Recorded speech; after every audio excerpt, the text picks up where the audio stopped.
Hola a todos, soy Juan Pablo Borda, docente de Salud Mental y Psiquiatría de la Universidad Alexander von Humboldt y en esta clase hablaremos sobre la psicopatología de las emociones.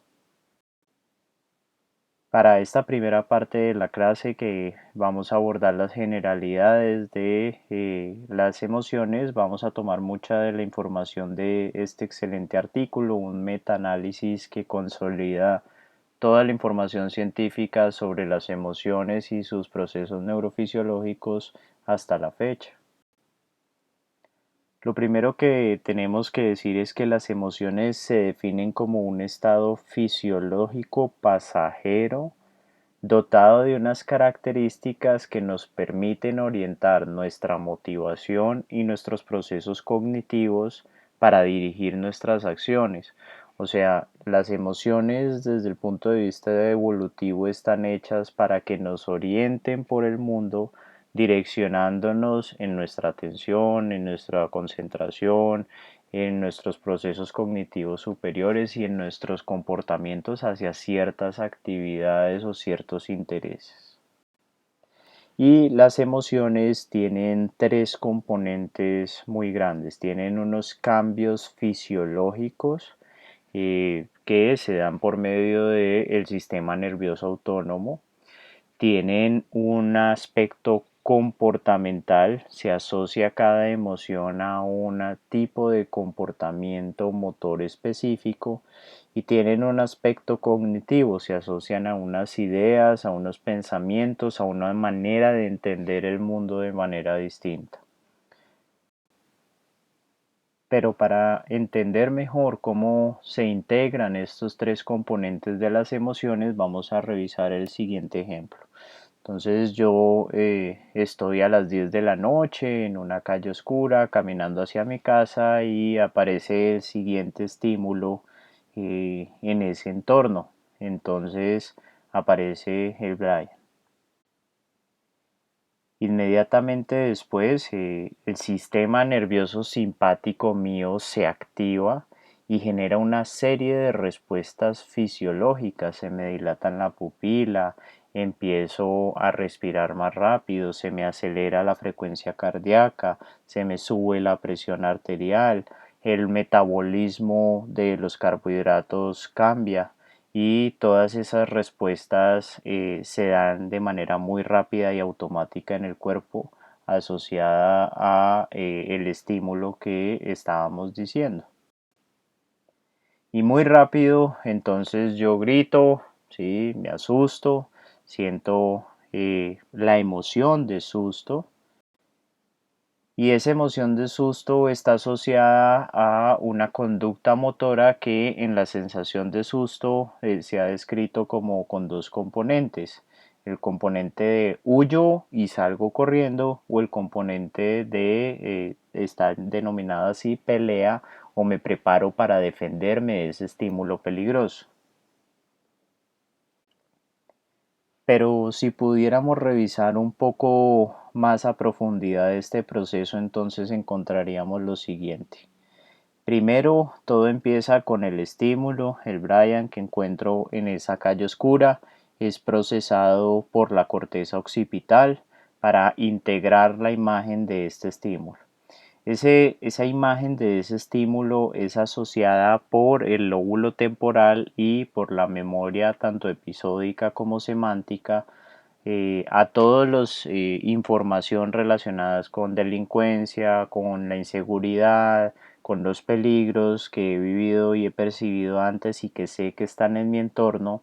Y al entender que esa imagen está asociada a un peligro, entonces se desencadena por medio de la activación de la amígdala cerebral toda la respuesta fisiológica y neurofisiológica del sistema nervioso simpático. Eh, Se generan todos los cambios en las funciones corporales y mi cuerpo por medio de la propiocepción siente esos cambios neurofisiológicos, siente las palpitaciones, siente la frialdad, siente la sudoración, siente el temblor, ¿sí? Y esa información sensoperceptiva es procesada por el lóbulo prefrontal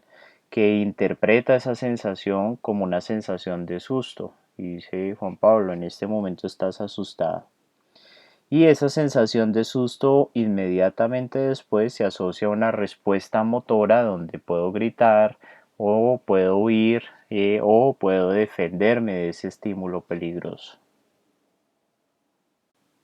Ahora, como podemos ver, hay varias áreas cerebrales que están relacionadas con las interpretaciones y la experiencia de las emociones y vamos a revisar cada una de ellas. La primera de ellas ya la mencionaba con el susto y es la amígdala. La amígdala es un área cerebral que está muy asociada con la emoción del miedo o con la emoción de la ansiedad. Se activa en situaciones de incertidumbre también, cuando no sé qué es lo que va a pasar o no estoy entendiendo muy bien lo que está pasando en el entorno, y por medio de estas emociones permite orientar la atención hacia estímulos relevantes para tratar de esclarecer esa situación ambivalente que estoy viviendo en ese momento. Y cuando en casos muy emblemáticos de la neurología se ha visto a personas que tienen lesiones bilaterales de la amígdala, de ambas amígdalas, o se ha producido esas lesiones en animales de manera experimental, se ve que tanto las personas como los animales que no tienen una amígdala funcionando simplemente pierden la capacidad de respuesta de miedo frente a estímulos que son peligrosos. Entonces, en el caso de los primates con estas lesiones, por ejemplo, pueden ver una culebra a la cual antes reaccionaban con miedo y se defendían, pero después de la lesión de la amígdala, pues simplemente pierden esa capacidad de respuesta y se acercan a la culebra sin sentir miedo. Otra área muy importante del procesamiento emocional es la ínsula. La ínsula es un área que está muy asociada a la sensación de asco y a la sensación, a la emoción, digamos, asociada al dolor, a la percepción del dolor o al componente emocional del dolor. Y es un área que es muy importante para sentir todos los estados corporales, ¿sí? Sentir precisamente esos cambios neurofisiológicos que se asocian a todas las emociones. Entonces es un área donde se integra esa percepción corporal y donde permite, por medio de identificar esos cambios comportamentales, esos cambios fisiológicos, perdón, identificar qué emoción estamos percibiendo. La ínsula se ve afectada en diversas enfermedades como la enfermedad de Huntington, la enfermedad de Parkinson, inclusive en diversos problemas de salud mental. Los trastornos de alimentación, especialmente la anorexia y la esquizofrenia, son dos trastornos donde se ha visto un compromiso significativo de la conectividad de la ínsula y donde hay un deterioro o una atrofia cortical a este nivel. Y todos estos pacientes, bien sean pacientes con Parkinson, pacientes con esquizofrenia o pacientes con anorexia, tienen ciertas características o podrían tener ciertas características cuando se compromete su ínsula. Entonces son pacientes que por un lado pueden perder la sensación o la respuesta emocional al dolor y entonces se desensibilizan al dolor, y uno diría que eso es un componente muy positivo en la atención en salud, pero también puede ser negativo. Entonces, yo he conocido pacientes, por ejemplo, con esquizofrenia o con demencias que dejan de reaccionar frente a estímulos dolorosos asociados pues al calor y presentan quemaduras térmicas porque se meten en la ducha cuando el agua está demasiado caliente y presentan quemaduras en su piel, por ejemplo. También al perder la capacidad de asco, pues entonces pueden tener comportamientos desorganizados donde terminan, por ejemplo, comiendo basura, ¿sí? En casos muy severos de la esquizofrenia o en casos muy severos de enfermedades neurodegenerativas, porque se comen alimentos en procesos de descomposición, porque pierden la capacidad de tener la emoción del asco y de rechazar ese tipo de alimentos. Muy importante la corteza orbitofrontal. La corteza orbitofrontal es fundamental para regular la respuesta a la rabia y la agresión, ¿sí? Nos permite integrar los estímulos externos con los estímulos internos y lo que decía, sobre todo nos permite organizar una respuesta, como modular esa respuesta que inicialmente surgiría frente a la rabia o el intento de agresión. Cuando las personas presentan lesiones a nivel de la corteza orbitofrontal y no pueden regular su rabia ni pueden regular sus respuestas agresivas, pues presentan mucha impulsividad y una facilidad para rápidamente frente a situaciones de rabia donde se sienten frustrados, pasan a la agresividad. Esto es muy frecuente, por ejemplo, en personas con conductas antisociales que a repetición, que son personas muy impulsivas, que no piensan en las consecuencias de sus actos y simplemente generan este tipo de conductas. Y también pues es típico de personas que, por ejemplo, por un problema de neurocirugía, un meningioma a nivel frontal, pues pueden empezar a desfrontalizarse y a tener estas conductas impulsivas de agresividad cuando antes no era así. La corteza singular anterior, que la vemos en amarillo en la gráfica, es un área muy asociada a la depresión y a la ansiedad, a la tristeza y a la ansiedad. Dirige la atención, como lo veíamos en la clase de psicopatología de la atención y la memoria, y organiza una respuesta motora de acuerdo a las emociones que estamos percibiendo. Y en los mamíferos es un área cerebral que está muy asociada al llanto de las crías, como a la sensación de abandono de la cría y entonces llora buscando a su mamá, ¿sí? Se activa entonces ante vivencias de dolor y cuando hablamos de dolor físico por un lado, pero también del dolor emocional que puede surgir, por ejemplo, cuando hay una ruptura sentimental. Y entonces las personas dicen es que me duele en el alma o siento un desgarro por dentro cuando terminé con esta persona, un dolor intolerable.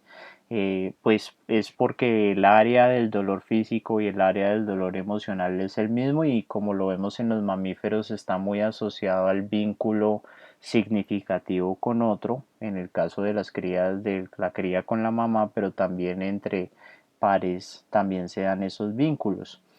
Cuando esto es muy importante porque en personas con depresiones refractarias que no responden a ningún tratamiento farmacológico ni ningún tipo de intervención adicional con la depresión, se puede hacer estimulación cerebral profunda y los neurocirujanos por medio de unas estrategias especiales pueden colocar electrodos a ese nivel para activar esa región o modular mejor la respuesta de esa región y entonces mejoran por medio de esta vía los cuadros de depresión refractaria. Una siguiente área que es fundamental es la corteza prefrontal dorsolateral, que la vemos ahí. Y esta corteza es muy importante para todo el procesamiento racional, para conceptualizar las emociones, ¿sí? Utiliza representaciones mentales, utiliza conceptos abstractos para también como dar una visión muy longitudinal de nuestras vidas y entender lo que estamos viviendo y la emoción que estamos teniendo, pero a la luz también de nuestra historia personal, de lo que hemos vivido antes, de las posibilidades hacia futuro, y nos permite organizar y planear una respuesta. Entonces, de igual manera que la corteza orbitofrontal, cuando esta corteza dorsolateral no está funcionando bien, pues yo no tengo la capacidad de mirar más allá del estado emocional que estoy teniendo, tengo más tendencia a la impulsividad y me cuesta más regular mi respuesta emocional y planificar una respuesta frente a la respuesta emocional, y entonces me invaden las emociones y me abruman las emociones en mi funcionamiento cotidiano. Y finalmente, pues vemos la sustancia gris periacueductal, que es es un área cerebral que nos permite regular las respuestas motoras automáticas asociadas a las emociones. O sea, esa respuesta de, por ejemplo, congelamiento frente a un estímulo de susto que nos quedamos paralizados, o la respuesta de huida que decíamos antes, o la respuesta de vocalizar, por ejemplo, gritando frente al susto, o la respuesta de la risa.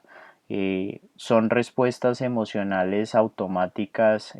que tienen un componente motor y que son regulados por la sustancia gris periacueductal. Y en las personas que tienen lesiones a este nivel, generalmente por obstrucción de la arteria cerebral posterior o de la arteria vertebral,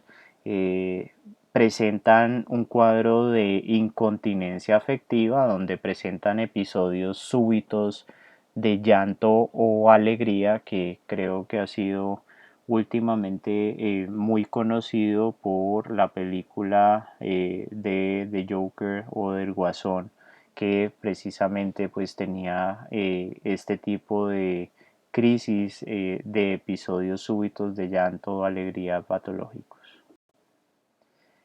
Y finalmente, más que áreas cerebrales, tenemos dos circuitos que son muy importantes. Son un circuito fundamental, que es el circuito de las vías dopaminérgicas y de las vías serotoninérgicas, pero el de las vías dopaminérgicas, sobre todo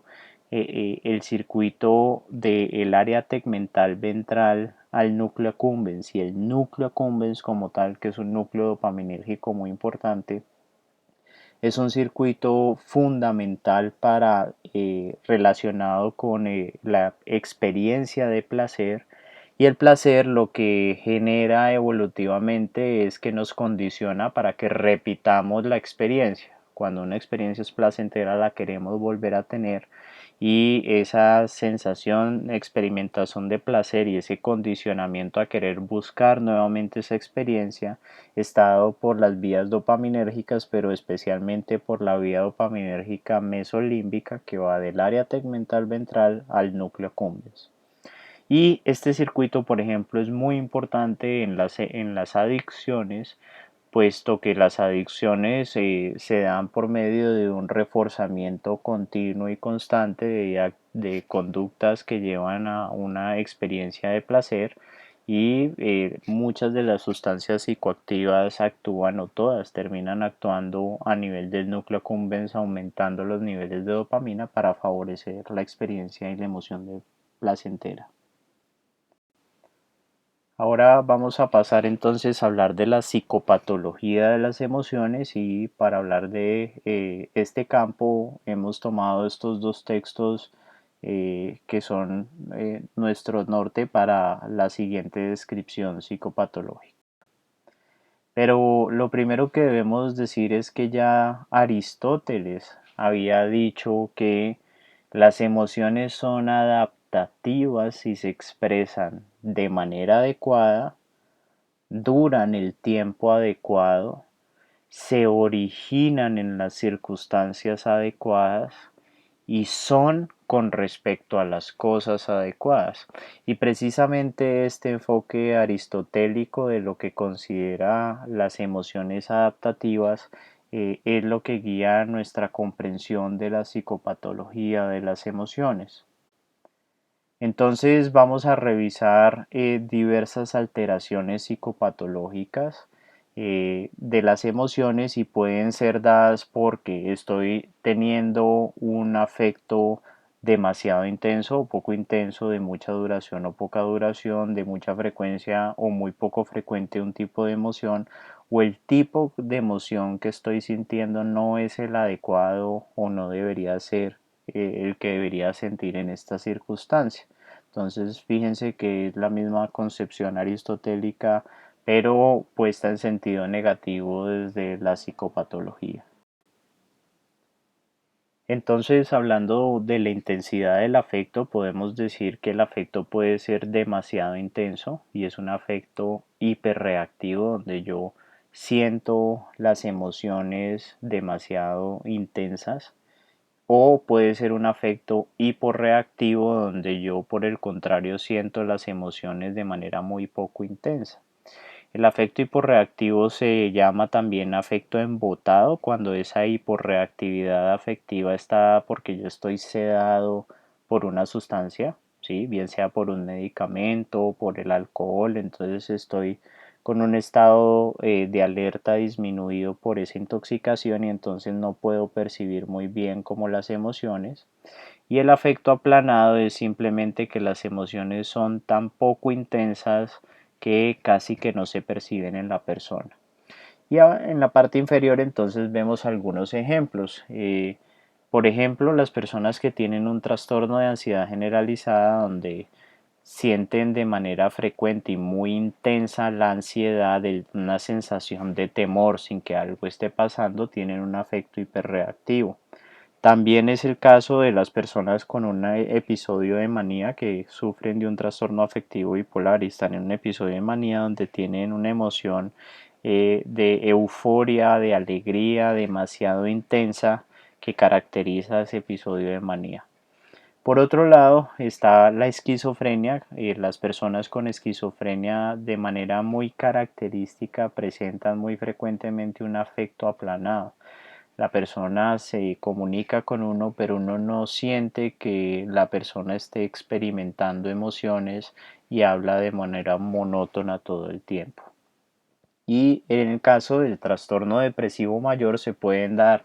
episodios o las personas con depresión pueden tender más a un afecto hiperreactivo donde sienten una tristeza demasiado intensa, lloran muchísimo, cualquier situación que sucede con su familia, con personas significativas, los hace desencadenar una tristeza profunda y lloran durante horas. O por otro lado hay otros tipos de presentaciones de la depresión donde más bien hay un apagamiento de la persona y la persona le deja de interesar todo, más bien como que tiene un afecto hiporreactivo, nada la motiva, nada la mueve, simplemente se quiere quedar en la cama y no tiene,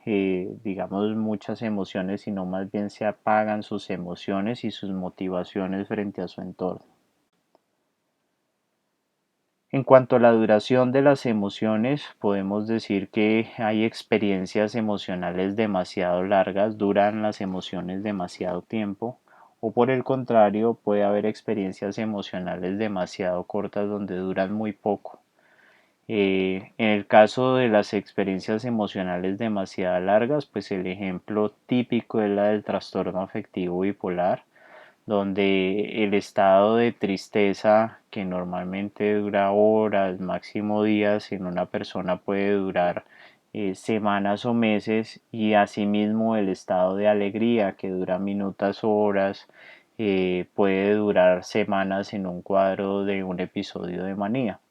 O por ejemplo en las fobias específicas donde por ejemplo el nerviosismo de subirse a un avión o de estar en un avión no solo se limita al momento de la turbulencia donde a cualquiera de nosotros nos puede dar un ligero susto, sino que ese temor frente a montarse un avión dura 3 días antes de montarse y 3 días después de bajarse con el temor de volver a montarse al avión. En el caso del trastorno de estrés postraumático, muy característicamente las personas que tienen trastorno de estrés postraumático tienen experiencias emocionales demasiado cortas, casi que tienen una ausencia de emociones y ellos dicen que básicamente no dejan de sentir las emociones. En ese sentido, esas experiencias emocionales demasiado cortas muy frecuentemente pueden terminar en una abolición completa de las emociones y entonces hablaríamos de un aplanamiento afectivo. Y un caso en el que se pueden presentar una combinación de ambas, experiencias emocionales demasiado largas en algunos momentos y demasiado cortas en otros, pues es el trastorno límite de la personalidad, donde la persona por momentos siente emociones desmesuradas, intensas, prolongadísimas, y por otros momentos no siente nada, no la mueve nada, a pesar de que pueda estar viviendo cosas que debería, digamos, experimentar con felicidad o con tristeza o con preocupación. Entonces el trastorno límite de personalidad se caracteriza por una percepción muy caótica de las emociones, donde las emociones pueden ser demasiado largas en algunos momentos y demasiado cortas en otros. En cuanto a las frecuencias de las emociones, pues ahí puede haber cuadros donde las emociones son demasiado frecuentes o, como lo hablábamos en las diapositivas anteriores, puede haber enfermedades donde las emociones son bastante infrecuentes. En el caso de de las emociones demasiado frecuentes, pues tenemos el trastorno explosivo intermitente en los niños o los niños con déficit de atención e hiperactividad, donde presentan emociones intensas muy frecuentemente de rabia, pero son, digamos, demasiado intensas y son demasiado frecuentes a la vez, y entonces tienen crisis que podríamos decir de pataletas 4, 5, 6 veces al día por cualquier cosa, y son emociones o episodios emocionales demasiado frecuentes. En el caso de las emociones muy infrecuentes, pues ya hemos mencionado varios. Está el trastorno de estrés postraumático, puede ser una opción, puede ser también la opción de la esquizofrenia con ese aplanamiento afectivo y muy pocas veces percibir alguna emoción. Otro ejemplo es como la depresión crónica, que se llama distimia, donde la persona vive ese apagamiento que habíamos dicho anteriormente, y las personas describen que viven una vida muy gris, con pocas emociones, nada los motiva, nada los mueve, una cuestión muy monótona. Y en el autismo, en los niños también puede presentarse una combinación de ambas. Puede haber, por momentos hay cambios en el ambiente que descompensan a la persona que tiene autismo y presenta emociones muy frecuentes, pero también la mayoría del tiempo presenta emociones de manera muy infrecuente, casi no las presenta, y pues tiende más al aplanamiento afectivo en otros momentos. Otro tipo de alteración tiene que ver con el tipo de emociones que estoy teniendo o la valencia emocional, eh, que hace referencia a qué emoción estoy sintiendo. Y la emoción que estoy sintiendo puede ser congruente con mi situación, con lo que estoy pensando o con lo que estoy viviendo en ese momento, o puede ser incongruente. Esa incongruencia afectiva se denomina en la literatura científica como disociación idioafectiva, que es una alteración donde yo, por ejemplo, estoy pensando cosas muy tristes, pero muestro un afecto muy tranquilo y hasta contento, ¿sí? O también se denomina paratimia. Entonces, ejemplos de estados emocionales congruentes con la situación, pues son los duelos, las reacciones de ajuste, donde yo estoy sintiendo una tristeza por algo que me está sucediendo, o el trastorno depresivo mayor, donde yo estoy muy triste porque siento que no valgo la pena, siento que estoy muy solo, siento que no tengo salida a mis dificultades. Entonces esas ideas son congruentes con sentirme triste, y entonces me siento triste, ¿sí? Y percibo esa emoción. En cambio, la incongruencia o la disociación idioafectiva es muy típica, por un lado, de la esquizofrenia. Entonces, la persona con esquizofrenia, mientras relata que su mamá falleció, pues puede, digamos, tener un afecto tranquilo, relajado, inclusive un poco alegre, y no hay esa conexión entre lo que está sucediendo y el afecto de la persona. Y también es muy típico de la discapacidad intelectual, o lo que la gente llama el retraso mental. Entonces son personas que tienen un afecto como medio alegre, un poquito pueril. Ya vamos a hablar de esa descripción de afecto pueril, como alegrongo, a pesar de que puedan estar sucediendo cosas negativas o que puedan estar pensando en cosas negativas. Y finalmente, cuando hablamos de la conciencia de las emociones, pues yo puedo tener un aumento de la conciencia de las emociones, puedo estar muy consciente de lo que estoy sintiendo, por momentos demasiado consciente. Pasa mucho con las personas con trastornos de ansiedad, porque la ansiedad es una sensación física o se asocia a una sensación física muy desagradable, y entonces las personas todo el tiempo están monitorizando su cuerpo para ver cuándo sienten ansiedad, pues y con el temor de que vuelva a aparecer la ansiedad. Entonces hay una hipervigilancia de las emociones, que el caso típico, como les digo, es el trastorno de ansiedad, en este caso el trastorno de pánico. O puede haber una disminución de la conciencia de las emociones, que en la literatura científica se denomina alexitimia. La lexitimia es la incapacidad para poder definir y precisar y por ende ser consciente de los estados emocionales que estamos teniendo. Y la lexitimia es muy característica de diversos problemas de salud mental, como la anorexia nerviosa, donde las personas no pueden procesar muy bien sus estados emocionales y por eso tratan de regular su malestar emocional por medio de otro tipo de herramientas, como la alteración o la modificación de sus conductas alimentarias. También es muy típica de los trastornos conversivos, donde las personas no reconocen sus estados emocionales, por qué se están sintiendo así, qué las está afectando, y entonces hacen cuadros de alteraciones funcionales neurológicas que no están asociadas pues a una alteración estructural eh, evidenciable, y entonces hacen parálisis o pierden los estados de conciencia en momentos de mucho estrés, porque no son muy conscientes de sus emociones y de lo que están sintiendo y de lo que está pasando con ellas. Y también es una característica muy frecuente en las personas con consumo problemático de sustancias, porque no se desacostumbran a reconocer sus emociones y identificar qué los está haciendo sentir así, porque simplemente es me siento mal. Mal no es me siento triste, me siento solo, me siento preocupado, y no me siento mal, y la respuesta es consumir. Entonces se pierde o no se tenía desde un principio la capacidad para reconocer las emociones y los factores que están asociándose a esas emociones en mi vida cotidiana.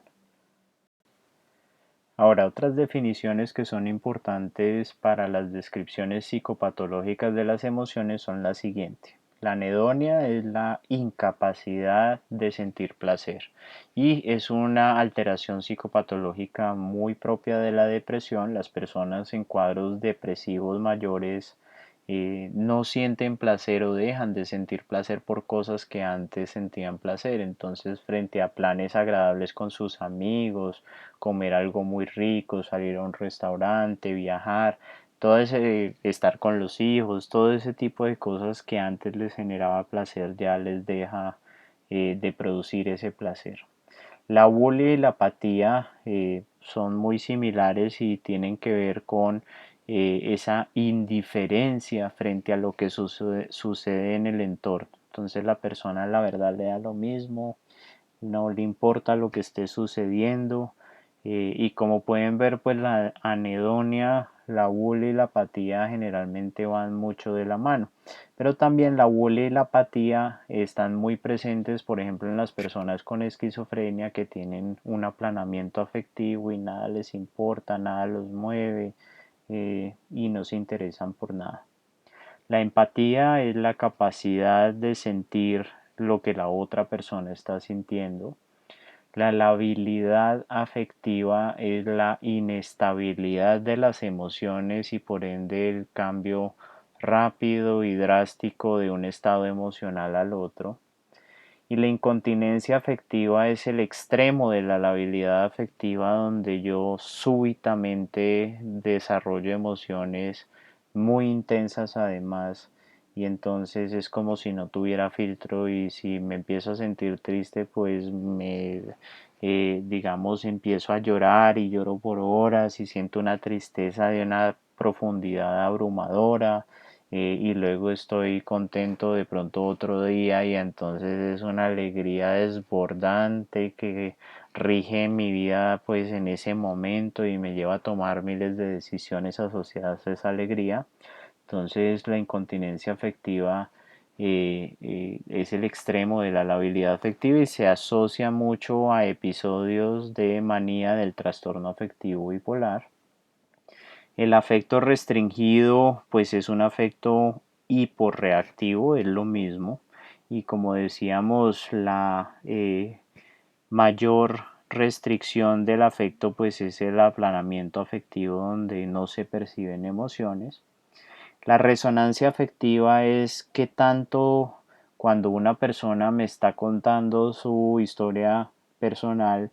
y me está indicando que tiene, se está sintiendo de cierta manera, qué tanto yo creo que esa persona sí se está sintiendo así, qué tanto yo siento esa misma tristeza o esa misma alegría de esa persona, o sea, qué tanto me resuena su afecto o qué tanto no me resuena su afecto y por más de que la persona diga que está muy triste, yo no la siento tan triste, o que está muy contenta, yo no la siento tan contenta, o que está muy preocupada y yo no siento esa preocupación de la persona. Y el afecto pueril está muy asociado al deterioro cognitivo y a la discapacidad intelectual sobre todo y como decíamos es un afecto donde todo el tiempo está alegre, pero alegre como un niño, digamos de manera inapropiada, sin argumentos, como alegrón, digámoslo así, ¿sí? Entonces es un afecto pues asociado a unas conductas infantiles en una persona que obviamente no es un niño, sino en un adulto. Y finalmente en esta diapositiva resumimos toda la psicopatología que hemos acabado de discutir de las emociones y es muy importante porque de esta manera es que deben describir el afecto en la historia clínica y en el examen mental. Entonces uno primero describe la valencia del afecto, qué emoción está percibiendo o está experimentando la persona en este momento, qué tan modulado está ese afecto o qué tan regulado está, qué tan congruente es ese afecto con su situación y qué tan resonante es ese afecto cuando yo estoy evaluando a la persona. Entonces, con estos términos podemos hacer diversas combinaciones. Podemos decir que la persona tiene un afecto triste, hiporreactivo, con anedonia, congruente con su situación y que es resonante en un caso, por ejemplo, de una persona con un episodio depresivo mayor importante. También podemos decir que la persona tiene un afecto ansioso, hiperreactivo, congruente y resonante en un episodio de pánico, por ejemplo, cuando consulta por urgencias, o que la persona tiene un afecto eufórico o irritable, lábil, cambia mucho entre esas dos y entre otras emociones, por momentos incongruente y resonante, porque está en un episodio de manía muy severo con un trastorno afectivo bipolar. Entonces, siempre hay que tratar, cuando uno describe el afecto, de incluir todos estos componentes, ¿sí? Y entonces yo debo describir la emoción que está teniendo la persona, qué tan modulado es el afecto, si es congruente o no con lo que está pensando y viviendo y sintiendo y con sus circunstancias, y si a mí me resuena o no me resuena esa vivencia emocional, si yo siento, la siento con la persona o si siento más bien que es un afecto superficial y que no lo siento, digamos, como la persona dice que lo está sintiendo. Entonces espero que la clase haya sido de utilidad y nos veremos en una próxima oportunidad.